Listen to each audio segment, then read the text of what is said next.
sa Laguna na di umano isinumpa.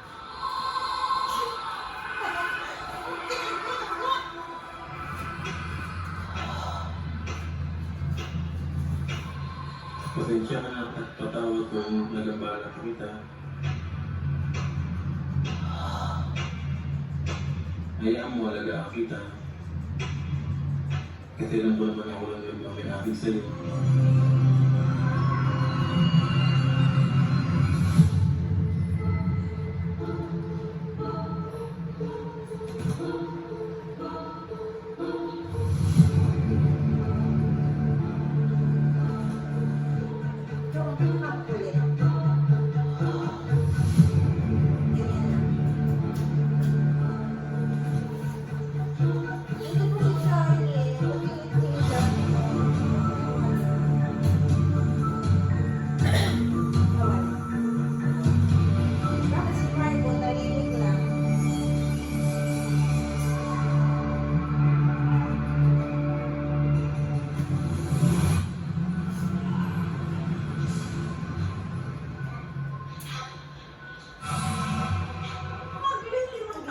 Mula nung nabumaling si Christian sa pangungulekta ng mga manika. Aabot na po siguro ng mga 100. Masaya po pag nakakolekt po ako. Lalo po kapag vintage.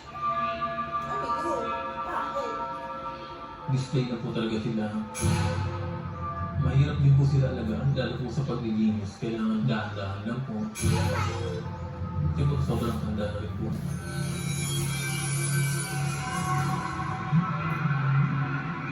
Pero ang mga manika ni Christian, hindi lang daw simpleng pan-display o laruan.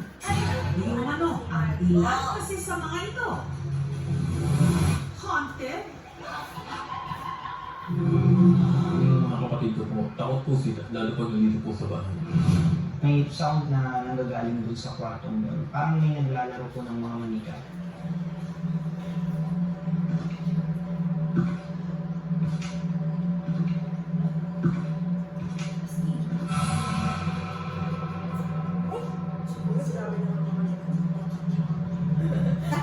Christian, Sabi ng anong ginagawa mo dyan? ready, handle, ready, action. Action, para, action. Christian? Dapat action. Ayan na!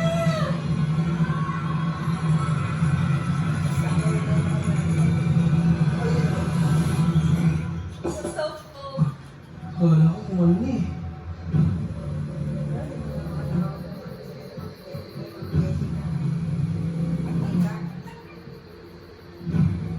Magbabahan po sana ako ng madaling araw. Buti dyan. Ba't yung dyan? May mga nagtitip-tip.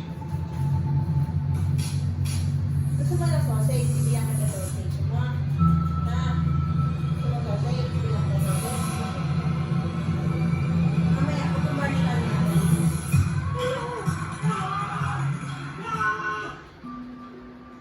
isa raw sa mga pilyo niyang manika ang kinostomize nilang doll na pinangalanan nilang Clark. Nagsimula po kasi kwento ni Clark noong December 2019. Pumunta po kami sa Clark Abandoned Hospital sa Pampanga. Pag-uwi po namin nun,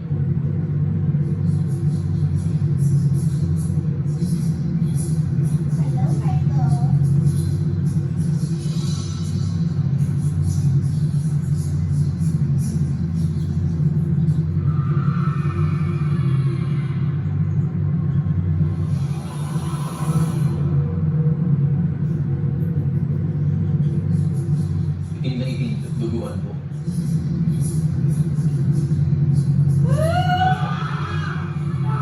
Pinakalat niya na po sa braso, sa tenga. Tinignan nila ako ng matagal. Sa ala ko siya ng iwas-iwas.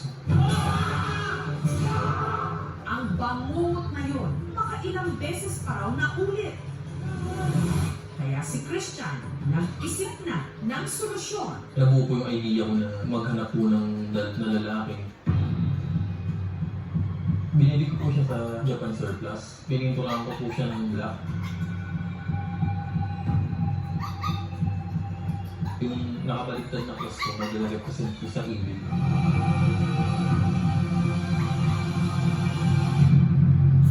Nung nabuo ko na po yung dal na si Clark, nanahimik na po, kasi nagkaroon na po siya ng bahay ko.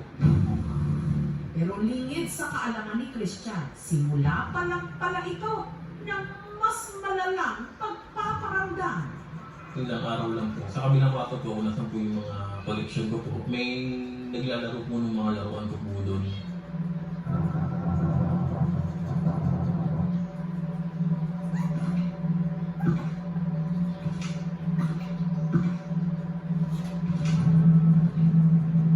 Pinakalaruan lang po yung gumagala. Tapos wala naman po ako nakita ng iba.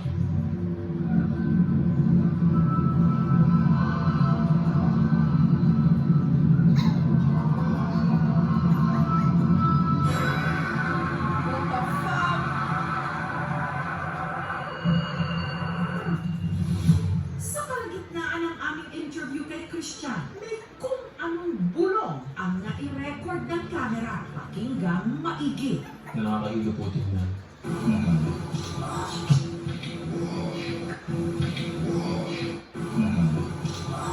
Pero sa halos 100 niyang mga manika, hindi lang daw si Clark ang mapaglaro. Ganda-ganda mo naman, Joel.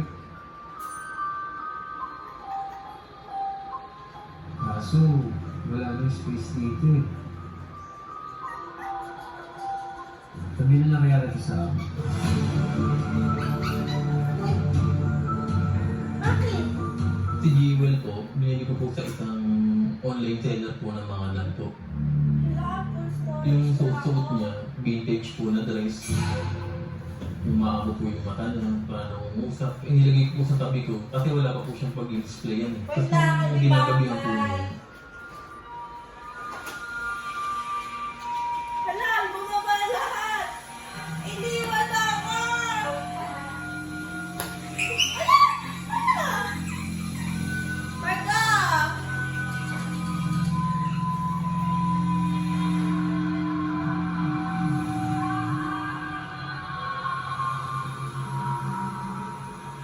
Meron pong malaking babae sa uluhan ko po. Hinimas-himas niya po yung ulo ko. Tumalamig po yung pangin niya. Kaya po ako nagising.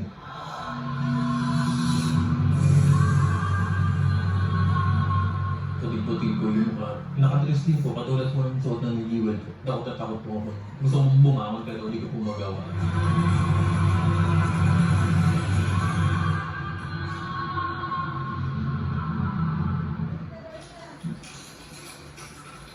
Nag-aalili po kami ng mga candy, openings na rin. Sa paniniwala ko para po ang swerte.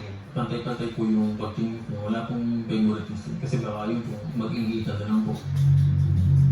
Pero nga, asan yung isa? Ang iniiwasang Isay! kaibigan sa pagitan ng kanyang mga laruan ang tinitig ng dahilan ni Christian kung bakit parang aligaga ang ibang mga Isay! manika. Ano si isa? May bago po akong dal na hinahanap ko po siyang sa pwede display. Isay! Isay!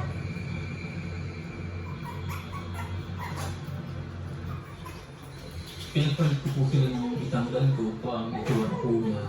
Nakatimangot po talaga. Naligo po ako nun. Habang naliligo po ako,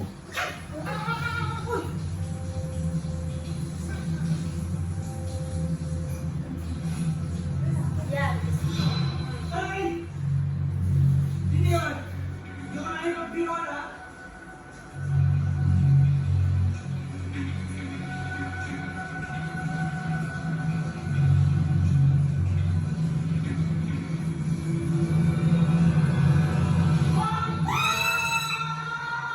nagalit po siya dahil pinagpalit ko po sila ng pwesto.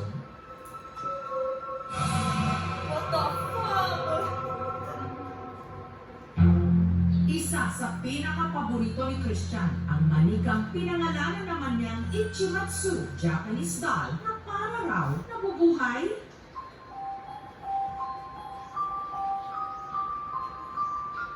Binili ko din po sa isang online seller. Pag-unbox ko po, yun po, ganda-ganda po ako sa kanya. 1970 po, yung dal na po yun.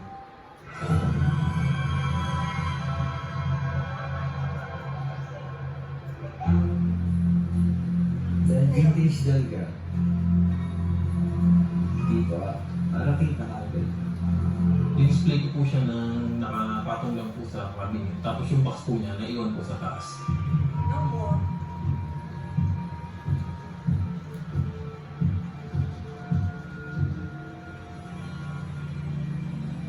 Pag-isip po rin ng umaga, nasa box na po siya ulit.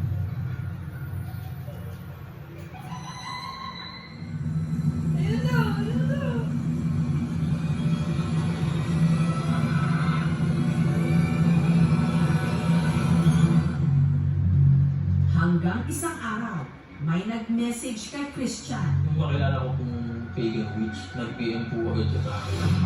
Iba ang tingin ko sa doll niya. Nananakit yung dibdib ko para akong pinutusok. Ibig sabihin, curse siya. Gulat po kasi wala pa naman po pinagkukuwentuhan na tungkol nga po sa ginawa niyang kababalaghan na lumipas sa box. Ang nagbenta kay Christian ng manika, nahanap ng aming team. Yung owner po niya may dapat yung sa nanay niya po yung doll na yan. Galing po sa Japan. Kumalaw na yung mother niya, kaya binenta niya na sa online. Kahit sa tingin ko po na may sapi yung mga dalas, hindi na po ako natatakot. Kung masamang spirits man po yung nakalagay sa akin, ipapaklanis ko na lang. Sa kabila nito, si Christian may mga pag-aalinlangan. Tulad po sabi ko, kailangan akong basagin, sunugin, pero hindi ko po kaya. Ilang araw bago magpundas, binisita si Christian ang paranormal investigator na si Clyde. Hindi ko alam kung anong klaseng presensya meron or kung anong klaseng energy yung gumabalot dito sa lugar na ito. Wala, nakakita na po sa source.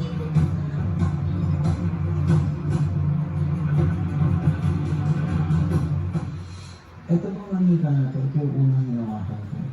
Anong ginawa nito sa iyo? So po naginip ko po na nangahabol po sa akin, tapos nangangagat. Ito yung mga pangalan nito sigurado. Meron po. Kapag ka nabigyan ako ng pangalan, tendency nagkakaroon tayo ng tinatawag natin na anthropomorphism. Kumbaga nagiging buhay siya para sa atin. Itong apat na to, iisang energy signature lang yung nakikita ko. Iisa lang yung kumakatol sa kanila. Sino yung nagamating sa kanila? Si Clark po, yung itim po.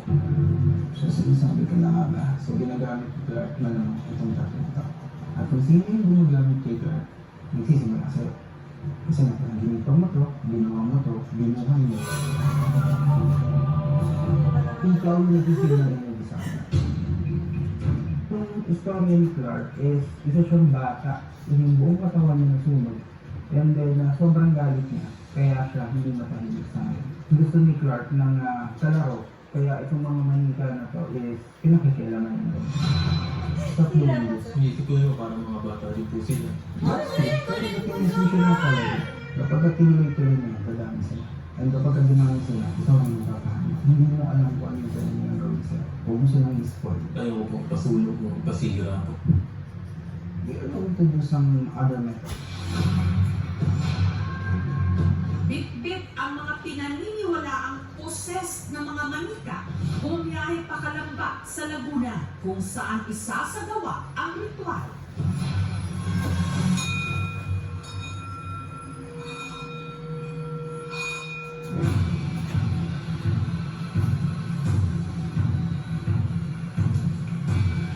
Usual state kung hindi ko sa opinion.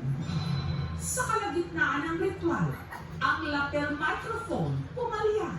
Wala ko makapasok sa akin pero ayan, pag ginawa ko meron eh. So, checkmate. Ulit ako, first, ikaw, kanina ka pa nangingilam ng autonomic.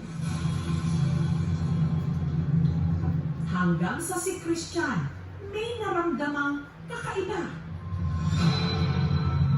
Hello? Hindi ko po. Nakailangan kasi sa masama dito mo sa tao. Sino ka nakailangan? Si Clark. Ngayon, na Iba ka kapit. Mapayag naman ako na nandyan ka, pero yun lang, huwag ka lang magugulo. Iuwi pa rin kita sa bahay. Hindi ba ba nasilagaan siya? Hindi. Ang gagawin natin, isisil natin si Clark dito sa loob. Bakit siya sa tingin mo na-touch mo nung ginawa mo siya? Nung narinig namin yung audio file na sinend sa amin is talagang pinilabutan na. Hindi joke yun. Tinry ko siya is slow-mo. Wala siyang audio coming dun sa guy na nagsasalita. Ang malita at ang lahat ng bagay ay pwede rin masamita. Ang ginagawa ka lang in different ways. Ang kailangan naman natin talaga ay magtiwala sa Diyos. Wala silang dapat ikatakot sa pangongolekta ng dolls kasi hindi naman lahat ng dolls ay haunted. Para kasi yung tao rin naman yung manikal, doon nila nilalagay lahat sa mga affection nila. Dali, na, asa na lang. Kasi si Charlie. Susunod, Pagka daan ko ng mga kanro, pumakas siya. Sabi ko ba? Sabi mo? Sige ba? Walang nakita pumasok sa camera, pero sa mata ko, kita-kita ko. Wala, mukha tayo na sa akin po. at mamaya, binata mula sa Coronadal City sa South Cotabato,